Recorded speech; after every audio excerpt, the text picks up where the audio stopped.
Welcome, my name is Tashara and this is StarMade. And in today's episode we're going to continue working on our big space station over here. But first I wanted to show you this simple cube ship I made. This was just a fun little addition to JW's challenge. Because this is exactly 35 by 35 blocks in size. I just wanted to have a exact maximum size cube because he mentioned that in this episode. So it's not really a legitimate entry because it's too heavy, but I thought it was fun to create a simple cube ship just to test out my official ship against.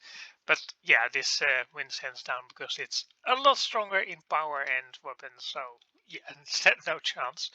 But it also shows how much a power difference can make in a fight. So yeah, more power is obviously more powerful weapons and more everything else. So yeah, it's harder to win. But like I said, I want to continue working on this station.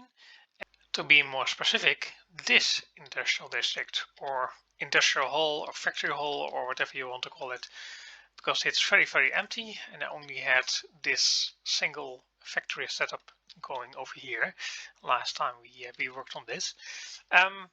It is the level of detail I want to continue with the rest of the factory hall as well, but have each of the factory lanes basically have a specific theme or being basically on the actual factory blocks in game, what they do, or at least an approximation of that. So yeah, that's the plan for today. And of course, we also need to work on the hall itself to close it up a bit, add some of the walls and some of the additional details to make this area come alive. So the first thing I did is basically making a layout of this factory section I want to have over here. And the idea is to have the raw materials come in, then have some sort of machines here marked in yellow that sorts the materials, put it on this transport line over here, and then these robot arms will put them in the two machines over here, and then they have a transport line coming out of those machines into the sorter over here, and then we are left over with the skeletal crystals and the grades that you can produce with this particular factory. It's not a factory I actually used in survival all that much. I'm not sure how useful it is nowadays, but yeah, it is there in the game, so we'll use it as an example.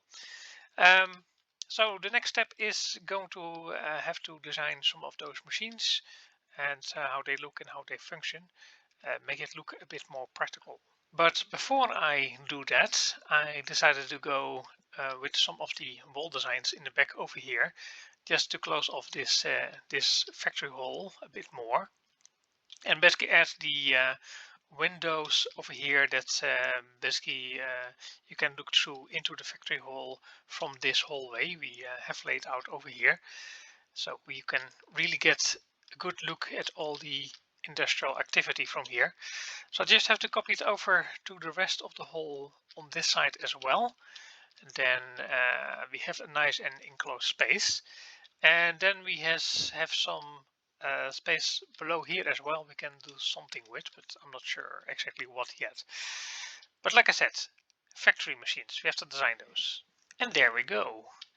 I decided to keep them a bit lower profile than the machines I have in the back over here, so you can get a nice view of the entire floor from the middle over here, and went with these yellow striped designs.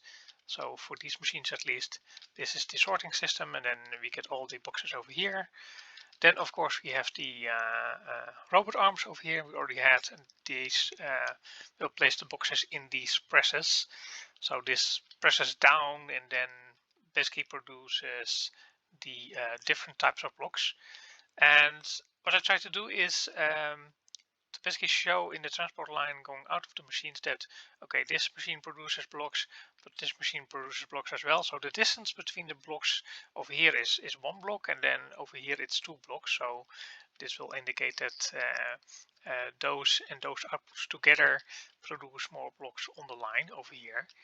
And then it goes into the sorter over here and then gets sorted into the two different types of products that we produce in this line. We can store it over here and then put it in the actual storage. That's the plan at least. Added some doodads and computers to the side to fill up some space. But I think this is a factory line more or less done. I might think of some small details that I want to add, but yeah, this is looking the way I want it. So I think we can continue this type of build on this side of the factory hall as well. But the first thing we need to do is add these elevators that I've got over here to these entry points for the basically rail line for the cargo, so we can basically connect everything up for transporting the goods. This is already looking much better, a lot more detail added, but yeah, it's just a copy paste job of the elevator builds over here on each of the factory lines on this side, then adding the wall sections on this end as well. And this gives us the space we need to add the additional factory lines that we're going to build. So the first one is the basic factory over here. So we need some setup over here that basically communicates that we are building basic components. And I think I have an idea. It's not entirely original. I already built some stuff, but that's what templates are for. And this is what I came up with. This is basically a copy of some of the factory machines I had on my galactic trading vessel. So we've got these three machines over here that do basic production of stuff by hand. So that's what I mean by communicating that this is a basic factory, because a lot of people are working by hand over here and just basically making basic components for you. Got some workbenches, things like that. The paint over here, and then this is the paint booth. It's all enclosed, so the paint doesn't go through the entire factory hall, and keeps everything nice and ventilated. Although I do need to connect this pipe to something to suck out the fumes for the paint. But yeah, I think this works out for a basic setup of a factory. So we have to think of something for the, is this the standard? Yeah, the standard, and then the advanced factory as well. Something else that communicates the function of those blocks. But before I'm going to do that, I had this other idea I want to try, and it has nothing to do with this factory at all. So yeah, if you thought this was going to be purely a factory episode, no, it's not. Because in the station I've got a lot of space, and especially in the bridge over here, I already worked out this window setup over here. We have this raised platform, and then my idea was to have this floor over here basically connect to a stairs to this raised platform with all the controls in front of the window, or at least something similar like that. But I didn't have a real plan what I wanted to do with this floor section that's in front of this raised platform. And I thought, okay, what if I made some sort of hologram of the ship, or in this case the station, that we can use to control or indicate what something is doing on the station itself. So that's something I want to try. I have the space for it, so why not? I mean, on smaller ships it's not really doable, because creating a model that looks like your ship or station is pretty big if you want to get creative. So yeah, let's try it here. This is my first iteration of this ID, basically having a hologram in these force-filled blocks. And as you can see here, this is a very basic shape of the station. Then these are the main hangars over here. And my idea was to have these green and red force fields to indicate if the door of the hangar is open or not. So I basically did a quick job of connecting it to a logic block. But yeah, looking at this, yeah, this is not entirely correctly proportioned, I think, of how the ship should look. And I'm not sure if this hologram ID is actually working, because it looks a bit messy if you look at it from yeah, basically the angle of of the person that's walking around here. I don't see anything like this. So yeah, you have to look at from the top, and that's not working if you're walking on this level of the station. Well, this is my second iteration of the station layout. This is a lot more to scale. I basically took a picture of the station from top, then cropped it down to the width of this floor space, and I built the silhouette into the floor itself, and then basically copied it with the force fields on top of it. But basically placed it a bit lower, just one block from the floor. Hopefully that would be more visible, but yeah, even looking at it from this angle, it's still not visible enough, I think, to indicate what is happening. And because of the transparency of the force fields, yeah, it still looks a bit messy, especially for example, this should indicate the landing platforms on top of the stations. Yeah, it's not really that visible, that's clear what is happening over here. So I think I'm going to scrap this whole holographic ID and just go with the floor plan in the floor itself, and add some indications in that one, because I think that is going to be a bit more visible. I really like how this is working out. This is a lot cleaner look of what I want for this indication map of the station. And as you can see here, I went really creative with the docked entities for this map, because this allows me a lot more inlaid details than if I didn't have docked entities. Already got 3, as you can see.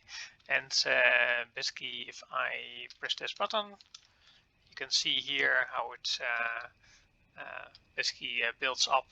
I've got 3 docked entities, one for the layout itself. Of course, the floor is the station itself, and then I've got blue and red lights in a thin line like this that are inlaid, and this will indicate if a door is open or not. So basically, if I switch like this, then you can see that all doors are closed, and I switch it back again, then of course all doors are open.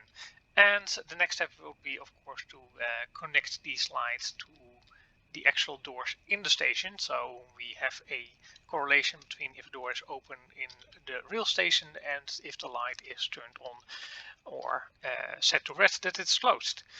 So yeah, I think it's going to work really well, because this is a good visibility from this point as well, from the station. If you stand here or in the back over here, you can basically have a overview of all the doors in the station, or at least all the hangar doors that are important. And I'm probably going to add some sort of indication light if a yeah, dock is in use. So if a ship is docked, then that would give you practical information of what the station is about, and also shows you where a ship can still dock or something like that. So yeah, I think it's going to work out really well. And after some cleaning up, this is the result I came up with. So I added a additional glass layer on top. Basically give it a bit more of a holographic look, and this allowed me to make these raised platforms over here with the indicator lights if something is docked or not. So I also linked up some of the doors, basically these main hangars over here. Then you have this button over here we can press, and then basically the light switches to indicate if the door is open or closed. And this does correspond with the actual hangar bay, so we have to go to the actual hangar to see that the door is now closed. Let's see, yeah, here we go. So closed door. This button is basically linked to the logic I have over here for the door. So if you press this button over here, we see that the door opens, and then if you go back to the main overview, then we'll see that the indicator lights will be turned to blue again. There we go. So yeah, this does correspond with the actual door movement. I haven't linked up the docking of the ships yet. I still have to do that, and also some of the doors like these and the fighter bay doors over here. I still have to link up. But I think that's going to be something for a later date when I put in all the controls and computer terminals in the bridge section over here. So yeah, I think for now this project for the bridge is done. I think we can continue with our factory build over there. You would think that I would go chronologically and build a standard factory first, but I had this idea for the advanced factory, so yeah, I did that one first. I basically added a robotics bay area over here for the advanced factory. So all the basic and the standard components that are going to be created are going to be used in the advanced robotics bay over here to build larger components. Then we can use that in the ship or in our station build. That's the idea at least. So yeah, a really simple setup for robotic arms, and then this control station over here with all the computers that make it possible for these robotic arms to create whatever they're going to create. So yeah, one lane left over, and the standard factory. Yeah, I didn't have a good idea at first, but I think I know what I want to do now, because there's some more advanced component but still basic that we use a lot in our electronics, etc. nowadays. So let's build something. And that something is circuit boards. So yeah, these are all machines to create different types of circuit boards. At least that's the intention behind that. I looked them up a bit.